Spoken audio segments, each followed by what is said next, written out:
Hi everybody, this is BigPapaGrump, and this is my preview and predictions video for the 2019 edition of WWE SummerSlam.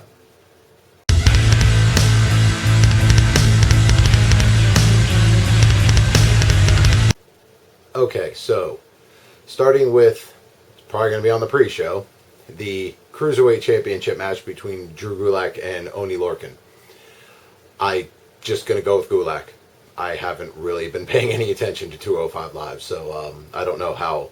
I mean, I know who Oney Lorcan is. I know how good he is, but I don't know if it makes story sense the way they're building it. So I'm just gonna stick with Gulak to retain. Okay, for the United States Championship, you've got AJ Styles, the champ, versus Ricochet in a rematch for the umpteenth time.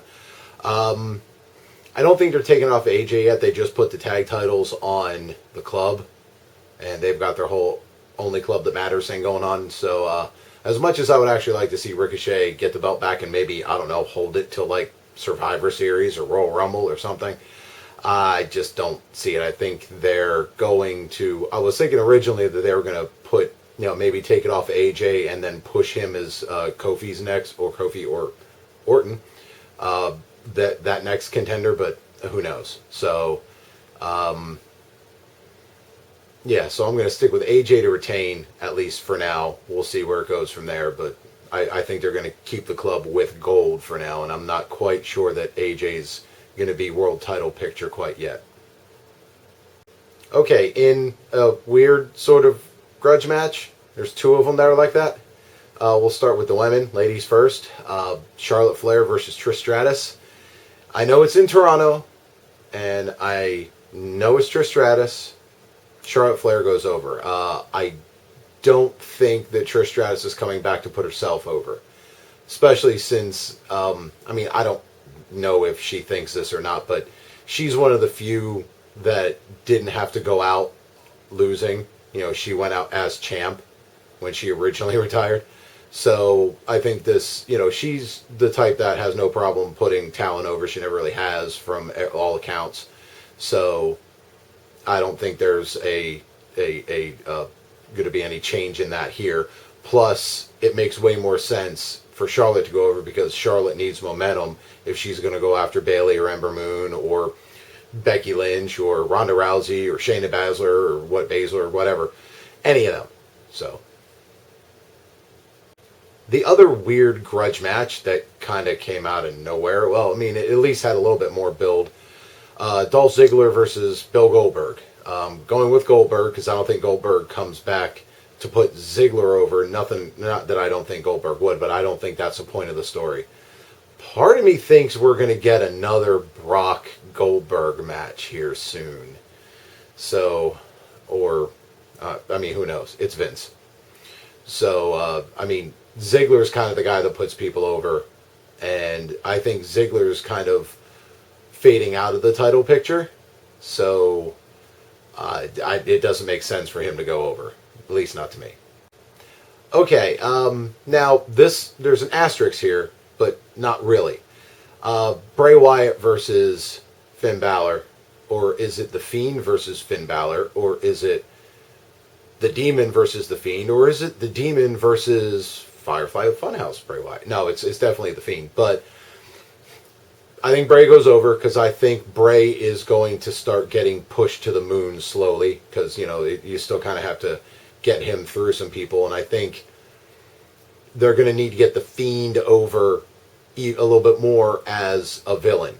Whereas, he mandible clawed Mankind, Mick Foley. Had a weird moment there. And he went after Kurt Angle.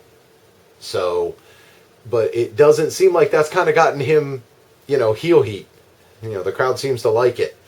So, and I don't think that's going to change with Finn. I think everybody really wants to see what The Fiend is going to do. And since the Bray Wyatt Fiend kind of dichotomy is the best thing on WWE television right now, and has been for a while, I don't think that that they're getting the crowd response for him that they want. Like, I wouldn't be a bit surprised if cheer Firefly Funhouse, boo Fiend. And right now we're just cheering both. So I think he's going to have to go after a few people before he goes after, say, Kofi, and really seals the deal if Kofi's still the champ.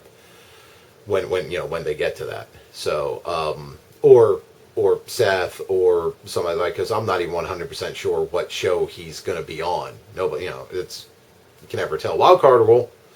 So, I think it would make more sense to have him go after Kofi if Kofi's still the champ, but, we'll see. I mean, he could go after Ricochet. He could go after, I'm trying to think of who else, Seth, Roman. Although, I wouldn't do Roman because Roman's getting the response that they want to get for him right now, and to send the Fiend after him actually might be way too cool for us to handle. So, but yeah, so I think Bray goes over, even if it's against the Demon, which I don't think it will be. I think Finn's supposed to be taking time off, so I think he gets beaten so badly, shenanigans or weapons or whatever, that it kind of explains him being off television. And then when he comes back, maybe they'll face off at like Survivor Series or Royal Rumble or something like that. Demon versus Fiend. And I still think Bray will probably go over, but I could change my mind because you never know what they're going to do between now and then. So, but for now, Fiend goes over. In the last grudge match that's actually had some build, that's not for a title, Kevin Owens versus Shane McMahon in a Kevin Owens leaves the company or SmackDown or Raw or NXT, whatever it is. I don't think it matters. I think he wins. I'm not sure if they're building up Kevin Owens as the next big babyface, which would be cool because it's a role we haven't really seen him in, and he seems to be doing really well with it. Kind of like doing this whole shoot promo sort of thing when with the mic, and he's that's Kevin Owens. So I think that they're going to fade Shane kind of out as an authority figure, or at least the on-screen version of it. And Kevin Owens wins. And I mean, I don't know if he's going to pull another fast one like he did with the New Day, but I think they just did that, so I don't think they're going to do it again. And so, yeah, I think Kevin Owens goes over. Nat. All right, for the SmackDown Women's Championship, Bayley versus Ember Moon. I'm not necessarily calling for Sasha to turn up and turn on Bayley. Wouldn't surprise me if it did, but one way or the other, I think Ember Moon walks out with the belt. I think it's time for a change. Bayley hasn't quite gotten the momentum, and it would be a shame to take the belt off her now, but I think Ember Moon could. Especially if they build it, because they kind of build her very strong a few weeks ago, then they had her lose randomly to Natty. It's just like, okay, whatever. Or no, actually, no, that was a draw, and then they took she took a pin in a tag match, and it was like, why? So, but I think she goes over here. For the Raw Women's Championship, you got Becky Lynch versus Natalya. I think Canada is going to go 1 for 2. Kevin Owens being the one that wins. I think that Becky retains. I don't know if they're saving her for Charlotte or returning Ronda Rousey or Shayna Baszler or what. Returning Sasha Banks, who knows. But I think that Becky retains, and I just don't think that they're going to put the belt on Natty because I think they're going to use Becky to build the next big heel. So, especially as if they can recapture how hot Becky was before, especially since this is a submission match, they could just be playing the long game with, getting the disarmor over even more for when Ronda comes back, or she has to go up against the figure eight or what have you. So, but I think Becky retains. Okay, for the World Heavyweight Championship, Kofi Kingston versus Randy Orton. I love this version of Randy Orton. This is the most interesting Randy Orton's been in a long time, although we do periodically say that. But,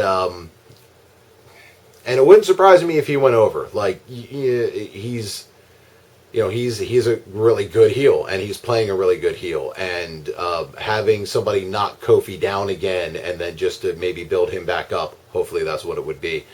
But I don't think it's going to be Orton. I'm not sure if we're going to get Kofi AJ soon. I know that, you can never tell who's on what brand. Who knows? Maybe we'll get a Kofi Roman match here soon. Just be interesting. Kofi versus Bryan soon. I mean, I know they're kind of doing that with Brian and Roman now, but you never know. So I think Kofi retains. I don't think this is the time that they take the belt off of him, especially since the New Day just got their belts. You could be building towards a New Day club kind of feud, which would be really interesting, and especially if they let that play out over the course of several months. So I think Kofi retains. Orton just sticks around just being a badass. And in the main event, you've got Brock Lesnar versus Seth Rollins for the Universal Championship. I think Brock goes over. I was leaning Seth, but I just think Brock keeps the belt, disappears. I mean, maybe there for Hell in a Cell. We might not see him till Survivor Series. Who knows? But I think they kind of push Seth down a little bit. Make him crawl his way back up again to overcome the Beast again. Who knows? I don't know if you're going to have any cheeky returns or anything like that. That would affect it. I haven't really heard a whole lot. I mean, there's always rumors out there, but so yeah. I mean, there's not a whole lot that makes sense. I mean, it wouldn't surprise me if they put the belt back on Seth, but I don't think they're going to hot potato it quite that much. Okay, so those were my picks, and obviously at the end of the video, just like every other one, I'm going to have everybody else's picks and text with cool songs and all that stuff. And yeah, this is kind of like a weird one, because SummerSlam going into it, it's like there's not as much who could win what belt and all that. It seems kind of predictable, although who knows, we could, I could end up getting like one right. So yeah, and then let me real quickly give a rundown of who's in what place, just because, why not? Just pull it up.